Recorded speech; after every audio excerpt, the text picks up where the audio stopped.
नमस्कार दोस्तों, जय हिंद जय भारत। एक बार फिर से स्वागत है आपका आपके अपने चैनल सौरभ जी सॉल्यूशन में। दोस्तों, पिछले वीडियो में हमने डिस्कस किया था कि इंश्योरेंस हमारे रिस्क को कवर करता है, और अगर आपने पिछला वीडियो नहीं देखा है तो आप ऊपर आई बटन पर क्लिक करके या डिस्क्रिप्शन बॉक्स में दिए गए लिंक के माध्यम से वह वीडियो देख सकते हैं। अब चूंकि दोस्तों इंश्योरेंस रिस्क को कवर करता है, इसलिए इंश्योरेंस को समझने के लिए रिस्क और उससे संबंधित टर्मिनोलॉजी को समझना बेहद जरूरी है। अतः आज के इस वीडियो में हम रिस्क और उससे संबंधित अन्य टर्म्स को समझेंगे, जैसे रिस्क या जोखिम क्या होता है, किस प्रकार के जोखिम को इंश्योरेंस के थ्रू कवर किया जा सकता है, आखिर ये असेट क्या चीज होती है और असेट कितने प्रकार के होते हैं, पेरिल क्या होते हैं, रिस्क बर्डन्स के बारे में समझेंगे या बर्डन्स ऑफ रिस्क कह सकते हैं आप उसे। इसके अलावा दोस्तों इस वीडियो के अंतर्गत हम ये भी समझेंगे कि रिस्क को मैनेज करने के लिए हम किन किन टेक्निक्स का यूज कर सकते हैं, और अंत में हम लोग इस वीडियो के अंतर्गत समझेंगे हैजार्ड्स क्या होते हैं दोस्तों।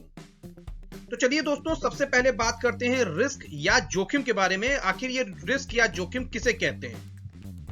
दोस्तों, जब भी हमें किसी घटना से नुकसान होने की संभावना होती है तो उस नुकसान होने की संभावना को रिस्क या जोखिम कहा जाता है। यानी ये कोई घटना या चीज नहीं है जिसकी वजह से नुकसान होता है, बल्कि ये सिर्फ एक संभावना है जो हमारे दिमाग में उत्पन्न होती है। जैसे किसी फैक्ट्री मालिक को फैक्ट्री में आग लगने से नुकसान होने की संभावना हो सकती है। दोस्तों, इस एग्जाम्पल में आग रिस्क नहीं है, बल्कि आग लगने से होने वाले नुकसान की संभावना रिस्क है। और एक बात और बता दूं मैं दोस्तों आपको कि इंश्योरेंस रिस्क को कवर करने के लिए ही किया जाता है दोस्तों, परंतु हर तरीके के रिस्क को इंश्योरेंस के थ्रू कवर नहीं किया जा सकता। केवल फाइनेंशियल और प्योर रिस्क को ही इंश्योरेंस के थ्रू कवर किया जा सकता है दोस्तों। चलिए अब हम लोग समझेंगे फाइनेंशियल और प्योर रिस्क क्या होता है। तो चलिए दोस्तों, पहले समझते हैं फाइनेंशियल रिस्क क्या होता है। दोस्तों, जब भी हमें किसी घटना के घटने से आर्थिक या वित्तीय हानि होने की संभावना होती है, यानी धन की हानि होने की संभावना होती है, तो उस संभावना को हम फाइनेंशियल रिस्क के नाम से जानते हैं दोस्तों। चलिए दोस्तों, अब हम समझने की कोशिश करते हैं कि आखिर ये प्योर रिस्क क्या चीज होती है। दोस्तों, जब भी हमें किसी घटना के घटने से केवल और केवल लॉस की संभावना होती है, प्रॉफिट की नहीं, तो उस संभावना को प्योर रिस्क या शुद्ध जोखिम कहा जाता है। जैसे अगर किसी परिवार में कोई इकलौता कमाने वाला है और उसकी डेथ से केवल और केवल उसके परिवार को लॉस की संभावना होगी, कोई प्रॉफिट की संभावना नहीं होगी, तो वहां पर केवल और केवल प्योर रिस्क है, करेक्ट। जबकि इसके विपरीत अगर किसी घटना के घटने से लॉस के साथ साथ प्रॉफिट की भी संभावना होती है, तो वहां पे होता है स्पेकुलेटिव रिस्क, यानी कि सट्टेबाजी का जोखिम, जैसे लॉटरी या जुए में होता है। जब भी कोई व्यक्ति लॉटरी या जुआ खेलता है तो उसके हारने के साथ साथ जीतने का भी या प्रॉफिट का भी चांसेस होते हैं, यानी संभावना होती है, इसलिए वहां पे स्पेकुलेटिव रिस्क होता है। मैं एक बार फिर बता दूं दोस्तों आपको कि केवल और केवल प्योर फाइनेंशियल रिस्क को ही इंश्योरेंस के थ्रू कवर किया जा सकता है, किसी स्पेकुलेटिव रिस्क को नहीं। चलिए दोस्तों, अब हम समझते हैं रिस्क से रिलेटेड पहले टर्म यानी असेट को। दोस्तों, कोई भी व्यक्ति, वस्तु, प्राणी या जिसकी भी कोई इकोनॉमिकल वैल्यू या आर्थिक कीमत या पैसे के रूप में कोई कीमत होती है, या जिसे आप पैसे के रूप में बदल सकते हैं या जिससे आप पैसे का उत्पादन कर सकते हैं, उसे असेट या संपत्ति कहा जाता है। अब चूंकि असेट की धन के रूप में कीमत होती है, इसलिए असेट पर फाइनेंशियल रिस्क यानी वित्तीय जोखिम होता है, जिसे इंश्योरेंस के थ्रू कवर किया जा सकता है। दोस्तों, असेट्स 3 प्रकार के होते हैं। पहले प्रकार के एसेट्स होते हैं टेंजिबल या फिजिकल एसेट्स, यानी हमारी वो संपत्तियां जिन्हें हम छू कर देख सकते हैं या जिनका कोई फिजिकल एग्जिस्टेंस होता है दोस्तों, जैसे हमारी बिल्डिंग, ज्वेलरी, कार एक्सेट्रा। दूसरे प्रकार के एसेट्स होते हैं इंटेंजिबल या नॉन फिजिकल एसेट्स, यानी हमारी वो संपत्ति जिसको ना तो हम छू के देख सकते हैं, ना ही इनका कोई फिजिकल एग्जिस्टेंस होता है। इनका एग्जिस्टेंस तो होता है पर इनका कोई फिजिकल एग्जिस्टेंस नहीं होता है, यानी ये शारीरिक रचना के रूप में हमारे बीच में उपस्थित नहीं होते दोस्तों। पर फिर भी ये उपस्थित होते हैं, जैसे हमारा नाम, जैसे हमारा ब्रांड, जैसे हमारी गुडविल, हमारा ट्रस्ट। ये सभी चीजें इंटेंजिबल या नॉन फिजिकल एसेट्स के अंतर्गत काउंट की जाती हैं दोस्तों। तीसरे प्रकार के एसेट्स होते हैं पर्सनल एसेट्स। दोस्तों, इस प्रकार के एसेट्स के अंतर्गत हमारी आंखें, हमारे हाथ, हमारे पैर या हमारे शरीर के व्यक्तिगत अंग आते हैं जो हमारे लिए बेशकीमती होते हैं। चलिए दोस्तों, अब बात करते हैं रिस्क से रिलेटेड दूसरे टर्म यानी पेरिल के बारे में। दोस्तों, जब भी हमें किसी घटना के घटने से नुकसान होने की संभावना होती है तो उस नुकसान होने की संभावना को हम जोखिम या रिस्क कहते हैं, पर जिस कारण से नुकसान होने की संभावना है उस कारण को हम पेरिल कहते हैं दोस्तों। यानी कि possibility of loss is known as risk and cause of loss is known as peril. जैसे कि फॉर एन एग्जाम्पल, मान लीजिए मेरी खुद की एक फैक्ट्री है और उस फैक्ट्री में आग लगने की वजह से नुकसान होने के चांसेस हैं, यानी नुकसान होने की संभावना है।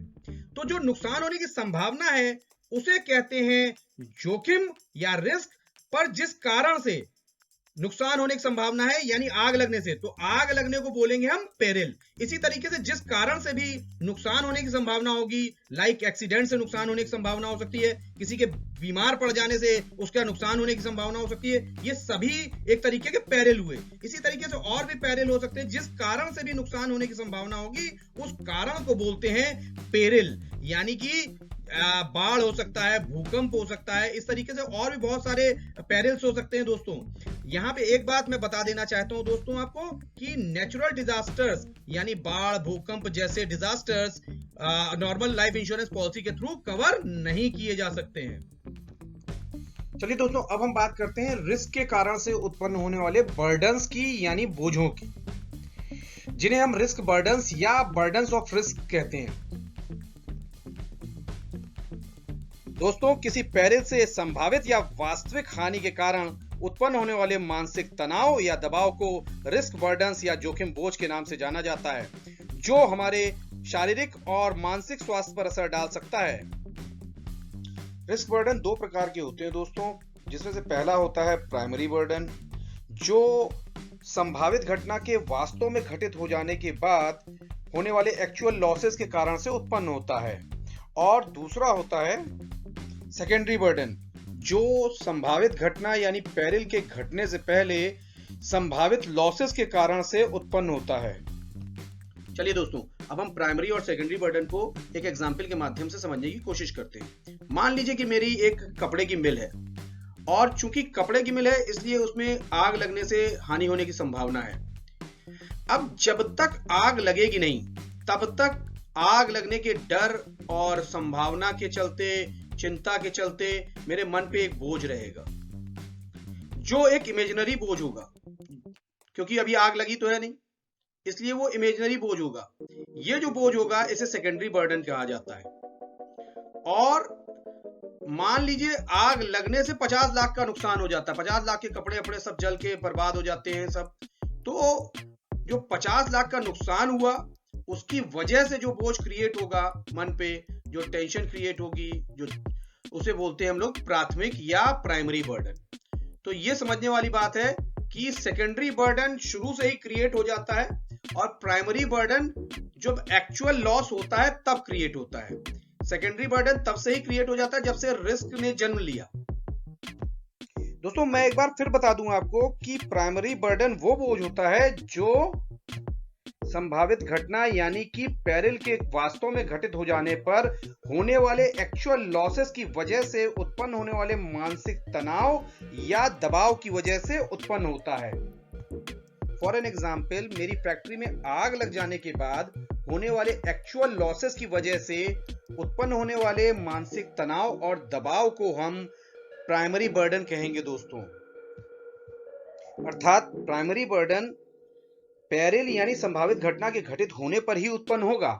अगर संभावित घटना घटित होती है तो प्राइमरी बर्डन उत्पन्न होगा, और अगर संभावित घटना घटित नहीं होती है तो प्राइमरी बर्डन उत्पन्न नहीं होगा। यानी कि प्राइमरी बर्डन उत्पन्न हो भी सकता है और नहीं भी। इसीलिए प्राइमरी बर्डन अनसर्टेन होता है यानी अनिश्चित होता है। प्राइमरी बर्डन ज्यादातर पेरिल के डायरेक्ट इंपैक्ट की वजह से उत्पन्न होता है दोस्तों, पर कभी कभी प्राइमरी बर्डन पेरिल के डायरेक्ट इंपैक्ट के साथ साथ पेरिल के इनडायरेक्ट इंपैक्ट की वजह से भी उत्पन्न होता है। अब इसका मतलब क्या है, चलिए इसे एक एग्जाम्पल के माध्यम से समझते हैं। मान लीजिए मेरे पास एक गाड़ी है जिसे मैं एक टैक्सी के रूप में यूज करता हूं। मान लीजिए मेरी गाड़ी का एक्सीडेंट हो जाता है दोस्तों, तो जो गाड़ी के टूट फूट में नुकसान होगा वो होगा पेरिल का डायरेक्ट इंपैक्ट, और बहुत सारे दिनों तक मैं गाड़ी को टैक्सी की तरह यूज नहीं कर पाऊंगा, यानी कि मेरी इनकम टैक्सी की तरह मैं नहीं कर पाऊंगा, तो वो होगा पेरिल का इनडायरेक्ट इंपैक्ट। तो जो प्राइमरी बर्डन उत्पन्न होता है वो पेरिल के डायरेक्ट इंपैक्ट और पेरिल के इनडायरेक्ट इंपैक्ट दोनों की वजह से उत्पन्न हो सकता है। चलिए दोस्तों, अब हम बात करते हैं रिस्क के कारण से उत्पन्न होने वाले सेकेंडरी बर्डन के बारे में। दोस्तों, जैसे कि हम पहले भी बात कर चुके हैं कि किसी संभावित घटना के कारण होने वाले संभावित नुकसान की वजह से जो डर और चिंता हमारे अंदर उत्पन्न होती है उसे हम सेकेंडरी बर्डन या सेकेंडरी बोझ के नाम से जानते हैं। और सेकेंडरी बर्डन में दो तरीके के बोझों को शामिल किया जाता है, दो तरीके के बर्डन्स को शामिल किया जाता है दोस्तों। पहला, किसी संभावित घटना से जुड़े हुए संभावित नुकसान की वजह से उत्पन्न हुए डर और चिंता की वजह से उत्पन्न होने वाला मानसिक तनाव और दबाव, जो हमारे स्वास्थ्य पर भी असर डाल सकता है दोस्तों। दूसरा बर्डन उस कीमत के कारण उत्पन्न होता है दोस्तों, जो संभावित नुकसान की भरपाई के उद्देश्य से एक रिजर्व फंड बनाने के लिए लो रिटर्न के रूप में हमें चुकानी पड़ती है दोस्तों। दोस्तों, सेकेंडरी बर्डन का जन्म रिस्क के साथ, परंतु संभावित घटना यानी पेरिल के घटने से पहले ही संभावित लॉसेस की वजह से उत्पन्न हुए डर और चिंता के कारण से हो जाता है। अर्थात secondary burden possibility of losses के कारण से उत्पन्न होते हैं, एक्चुअल लॉसेस के कारण से नहीं। एक्चुअल लॉसेस के कारण से प्राइमरी बर्डन उत्पन्न होते हैं दोस्तों, संभावित लॉसेस की चिंता और डर के कारण से उत्पन्न होने वाले सेकेंडरी बर्डन निश्चित रूप से उत्पन्न होते हैं, यानी उत्पन्न होंगे ही होंगे, जबकि प्राइमरी बर्डन उत्पन्न हो भी सकते हैं और नहीं भी हो सकते हैं। दोस्तों, सेकेंडरी बर्डन एक बार उत्पन्न होने के बाद परमानेंट रूप से विद्यमान हो जाता है। हाँ, इसकी degree person to person vary कर सकती है, पर ये एक बार अगर उत्पन्न हो गया तो ये परमानेंट रूप से यानी स्थायी रूप से विद्यमान रहेगा दोस्तों। एक बात और समझ लीजिए दोस्तों कि प्राइमरी बर्डन एक्चुअल बर्डन है, जबकि सेकेंडरी बर्डन इमेजिनरी बर्डन है।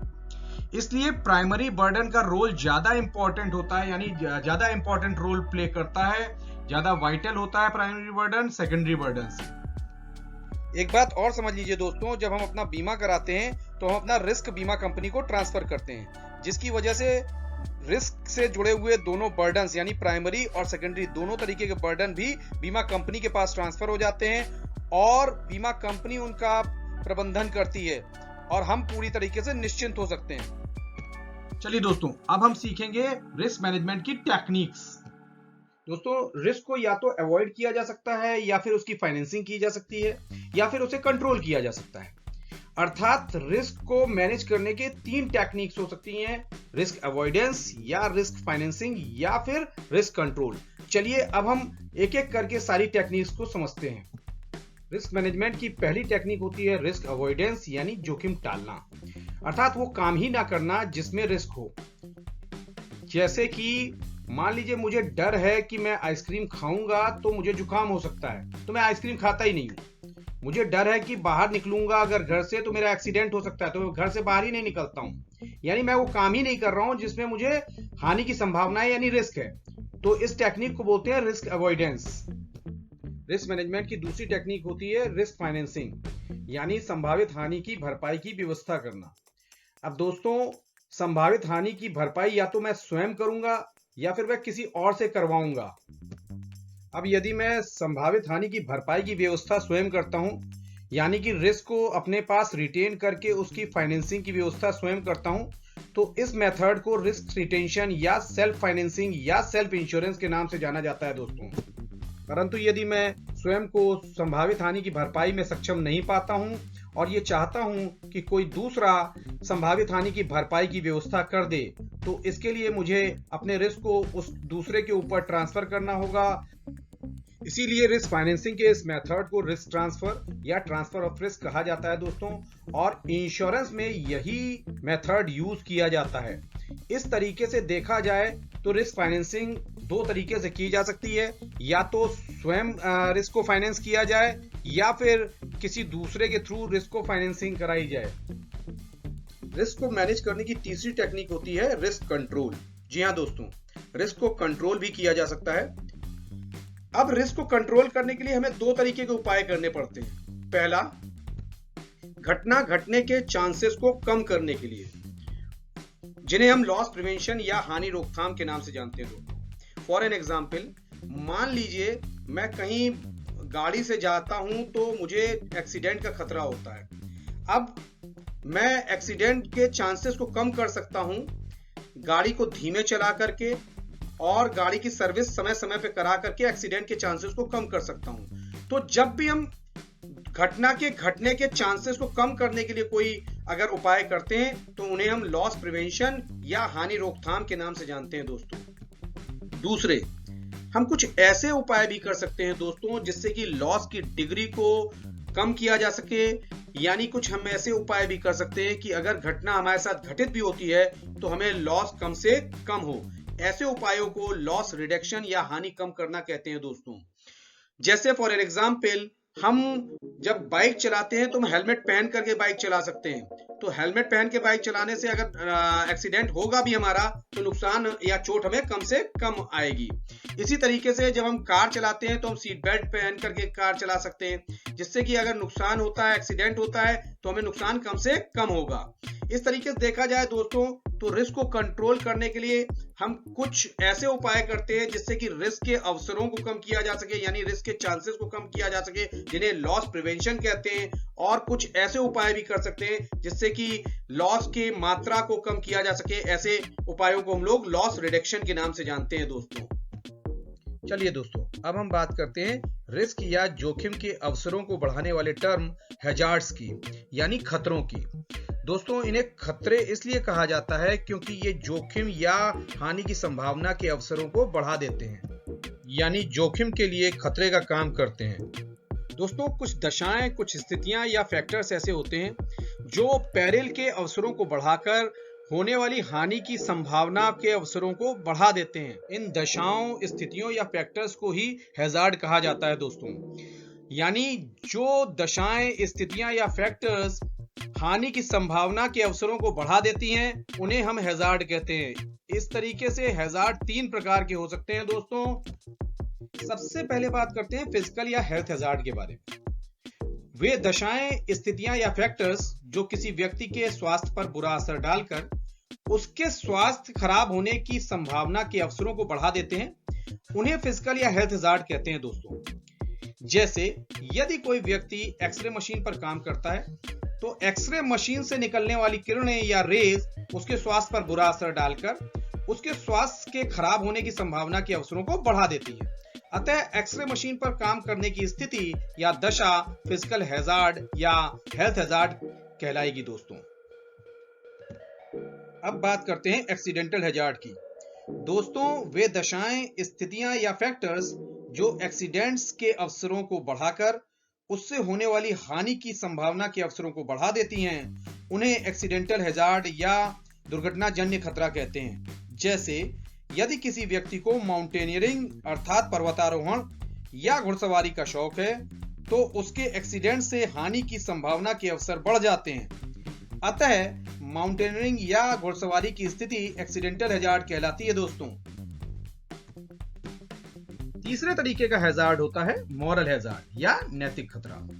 दोस्तों, जो दशाएं या स्थितियां किसी व्यक्ति में चारित्रिक अवगुणों की उपस्थिति की संभावना, यानी बेईमानी करने की संभावना या लापरवाहीपूर्ण रवैया अपनाने की संभावना के कारण दूसरे पक्ष की हानि की संभावना के अवसरों को बढ़ा देती हैं, उन्हें मॉरल हैजार्ड या नैतिक खतरा कहते हैं। जैसे किसी व्यक्ति में बेईमानी की मानसिकता की संभावना के कारण यह संभावना हो सकती है कि वह बीमा कंपनी को अपने रिस्क से रिलेटेड सभी महत्वपूर्ण तथ्यों की सही जानकारी ना दे, जिससे बीमा कंपनी उसके अधिक रिस्क को कम समझकर कम प्रीमियम पर उसका रिस्क एक्सेप्ट कर ले, जिसके परिणाम स्वरूप बीमा कंपनी का रिस्क अर्थात हानि की संभावना बढ़ जाती है।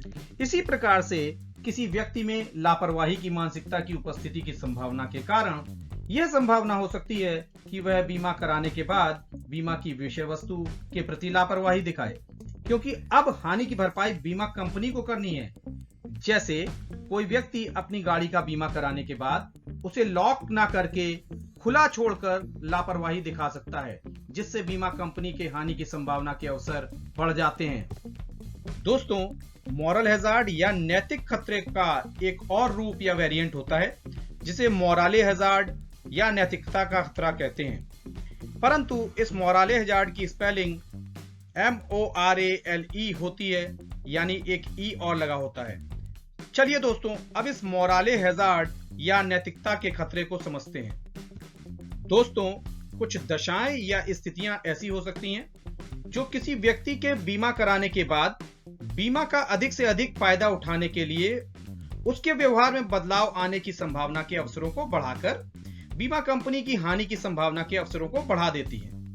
ऐसी दशाओं या स्थितियों को मोराले हैजार्ड या नैतिकता का खतरा कहते हैं। जैसे हेल्थ इंश्योरेंस कराने के बाद किसी व्यक्ति के व्यवहार में बदलाव आ सकता है, यानी वह महंगी से महंगी चिकित्सा सुविधाओं का लाभ लेने की कोशिश कर सकता है, जो वह अपनी जेब से इलाज कराते समय कभी ना करता, जिससे बीमा कंपनी के हानि के अवसर बढ़ जाते हैं। दोस्तों, यह वीडियो अब काफी लंबा हो चुका है, इसलिए इसे यहीं विराम देते हैं। उम्मीद है यह वीडियो आपको पसंद आया होगा और आपके काम आएगा। यदि यह वीडियो आपको पसंद आया है और आपको लगता है कि यह दूसरों के भी काम का हो सकता है, तो इसे लाइक करें, इसे ज्यादा से ज्यादा लोगों में शेयर करें। और अगर आपने अभी तक मेरे चैनल को सब्सक्राइब नहीं किया है, तो मेरी रिक्वेस्ट है आप सबसे कि इसे जल्दी से जल्दी सब्सक्राइब करके बेल आइकन को पुश करके ऑल पर सेट कर लें, ताकि आगे आने वाले सभी वीडियोस के नोटिफिकेशंस आपको समय समय पर मिलते रहें। धन्यवाद दोस्तों।